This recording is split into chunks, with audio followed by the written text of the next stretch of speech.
I'm going to show you how to build agents with the brand new DeepSeek R1 model that is better than any other popular LLM on the market right now at reasoning, and it's significantly cheaper. So DeepSeek's latest R1, it's a first generation reasoning focused LLM that's developed via reinforced learning and other advanced fine tuning techniques. So I'll explain what that is in a second, but unlike most LLMs that do rely heavily on standard supervised fine tuning, R1, it places special emphasis on emergent reasoning skills like self verification, reflection, and multi-step thinking to solve tasks in STEM like mathematics, coding, science, and even logic puzzles and so much more. So I mean, here's what makes DeepSeek's R1 stand out is its powerful reasoning, as I mentioned earlier. So it leverages multi-step RL to naturally develop complex reasoning patterns such as self-checking and reflective aha type of moments. So number two, it's also broadly applicable. So after improving its reasoning steps, this model is further aligned for general tasks like writing, factual Q&As, summarization, role-playing, and so much more. Number three is it's significantly cheaper. So because of its open source nature and smaller model variants, R1, it drastically cuts costs compared to other state-of-the-art or closed source solutions. So even the largest version, it's available with fewer restrictions than competitor LLMs and lowering interference in hosting expenses. Now, let's just get into some of the benchmarks. So number one being math and logic problems. Now, DeepSeek's R1, it solves pretty tough math problems, like high school Olympiad, I would say, at similar or better levels than GPT's O1 or GPT-4. And it's also clearly stronger than Claude 3.5 on math competition questions. Number two is coding and programming. So on coding challenges, DeepSeek, it just regularly ties or outperforms these top tier systems. So it's going to match or slightly exceed GPT's O1 in these complex coding tests, but it does perform much better than GPT's 4 or Claude 3.5 Sonnet on many real world coding tasks. Number three is the general knowledge and Q&A. So R1 scores very high on college level knowledge tests. It's also often on par with GPT's O1, sometimes even surpassing it. And it's always going to beat Claude 3.5 in just about any advanced Q&A tasks. So it does tend to do about the same or slightly below GPT's 4 when it comes to straightforward factual queries, but it can sometimes catch up with, if you prompt it a little bit better. Then we have for number four, longer explanations in writing. So when asked for step-by-step explanations, DeepSeek's R1 is extremely thorough and does so much more reliably than GPT-4 or Claude 3.5 in math and science context. So for short creative writing, it's pretty solid, although GPT-4 might still have an edge in its style or variety. But overall, R1 consistently outperforms O1, 3.5 Sonnet, and even GPT-4 in multi-step reasoning and advanced math problems and coding challenges due to its pretty specialized reinforcement learning pipeline. It's also much more thorough in step-by-step explanations and self-verification, making a pretty top choice for complex logic tasks. While everything seems pretty great so far, it is developed in China, where data handling may be subject to local regulations and laws that are going to differ from the Western jurisdictions. But much like its predecessor, V3, as I covered in a previous video, R1, it often places the liability for all inputs and outputs on the user. So you'll want to ensure that no confidential or infringing data is submitted. So definitely do not put any sensitive data, like your company data, whatever it is, do not put that in here. Now, the platform's data usage and retention policies can also appear pretty vague, so potentially just exposing, even more submitted content to company review or storage. But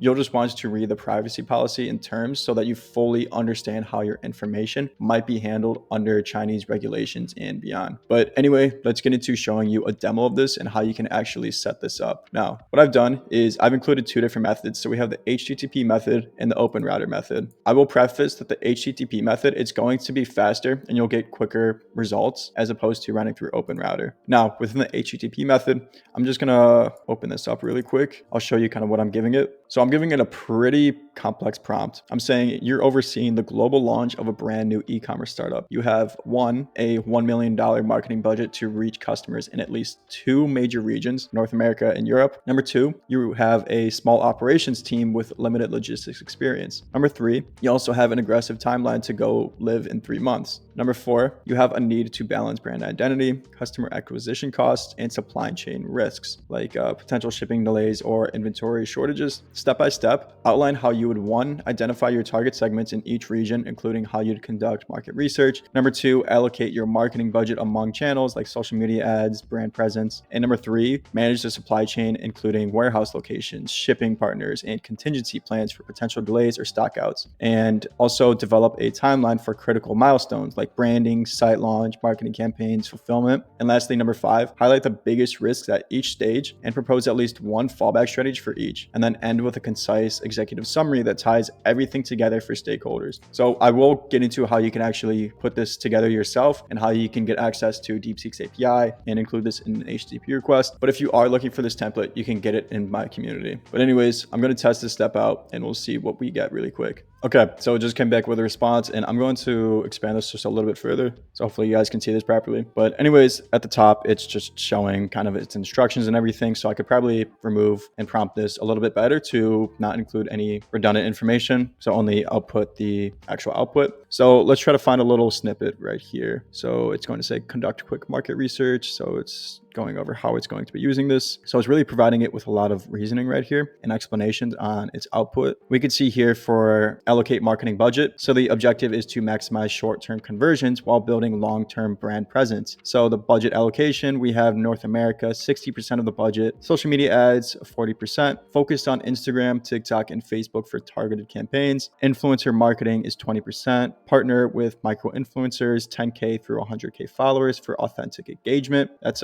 pretty interesting right there. The search ads, 20%. So use Google ads to capture high intent shoppers. Retargeting, 10%. Okay, so let's scroll down because this is a very extensive and complex output. So let's try to find a conclusion. So execute on a tight timeline. Focus on branding, platform development, and marketing campaigns with milestones tracked monthly. Then to mitigate risks, use fallback strategies for market research, marketing, supply chain, and operational challenges. So by balancing short-term results with long-term brand building, we aim to achieve a successful launch while minimizing risk and maximizing ROI. Well, that's pretty interesting right there. Now I'm going to show you how you can actually implement this HTTP method. First thing you're going to do is we're just going to go into DeepSeek. Once you're logged into deepseek.com, first thing you want to do is go to API platform. And once you're on deepseek.com, the second thing you want to do is go to the API platform up in the top right. Now you are going to go to API keys, and I already have one right here, but I'm just going to create a new one. So I'll call this 123. I'm going to create this. I'm going to copy. So hold on to this API key. Now what we have to do is go into the docs section and we have to grab our curl if you're not copying this template from my community. So all you have to do is just scroll down here. We can copy this over, go back to our workflow. And if you implement a new HTTP request, I will just show you how to do so. Implement HTTP. If you input the curl, you won't have to do anything at all except for implement your prompt and the API key. So you'll just put your API key right here and then you'll scroll down and you can put your prompt right here. So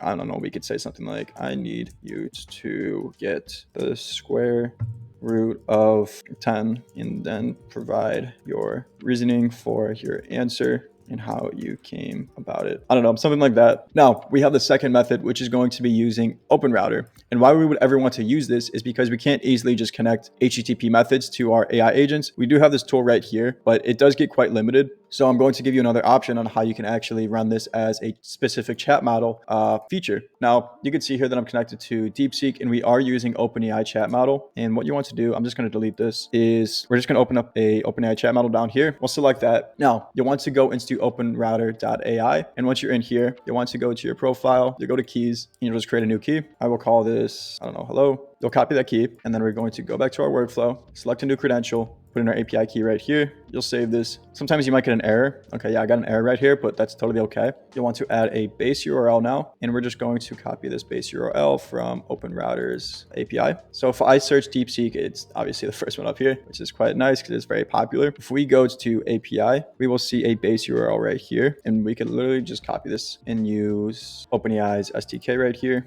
I'm going to paste that. Now, if I back out of this and reopen it, so you can see we can use Claude. There's all these different models that we can use. Let's try to find DeepSeek. So I'm just going to search DeepSeek, and we will see right here that we have R1. Now, I'm going to take the same exact prompt that I typed in earlier. So I'm just going to copy this and I'll copy that over, and I'm going to make just a couple changes. So if I say only provide the output and don't give me any weird characters, redundant information, and don't state anything like objective, because I noticed that was an issue in the last output. So I'm gonna give it this information and I'll come back to you guys once it generates a result. Okay, just came back with a result. It took maybe 30 seconds. And I will preface that this open router method, it will take longer than the HTTP, as I mentioned earlier. That's just something to keep in mind right there. But number one, we have target segmentation identification. So quick market research, use free/affordable tools like Google Trends, Statista, SEMrush to analyze regional demand patterns, leverage social listening. I'm not gonna get into all of this. I'll just kind of highlight some of the snippets. So here's the marketing budget allocation. We have the short-term conversions, which is going to be 60% of the budget as it recognized. Social ads are going to be 300K, influencers 150K delegated to, and long-term branding, we're going to delegate 40% of that to. And this is going to consist of 200K in partnerships and 50K in content. So for partnerships, we have co-brand with local eco-friendly retailers like Whole Foods in North America, Decathlon, I've never heard of that, in EU for cross promotion. And then we have supply chain management. So we have warehouses, shipping partners, contingencies, and then here's the timeline, the risks and fallbacks, and the executive summary. So I will read this out. So launch a sustainable e-commerce brand in North America and the EU by targeting urban millennials and eco-conscious family via hyper-localized social ads and influencer partnerships. Then mitigate supply chain risk with 3PL hubs in the US and Netherlands, safety stock and backup carriers. Use months 1 through 2 for MVP testing, month 3 for scaling. Key risks include CAC overspending and inventory gaps. Fallbacks include rapid channel reallocation and pre-order incentives. The budget split is going to be 600K to NA, 400K to the EU. So I think that's actually an outstanding and pretty impressive output. And I'll allow you guys to test this yourself. Just, I will emphasize once again, make sure you're not providing it any sensitive data, whether that's your personal information or any company data, like your client's data, whatever it may be. But anyways, I just wanted to provide you guys with my 2 cents on DeepSeek. You know, it's kind of all the rave right now because, I mean, it's obviously super cheap. So definitely go try it out for yourself. Let me know what your thoughts are. But yeah, anyways, I thank you guys for watching this video. Let me know what you think, and I will see you in the next one.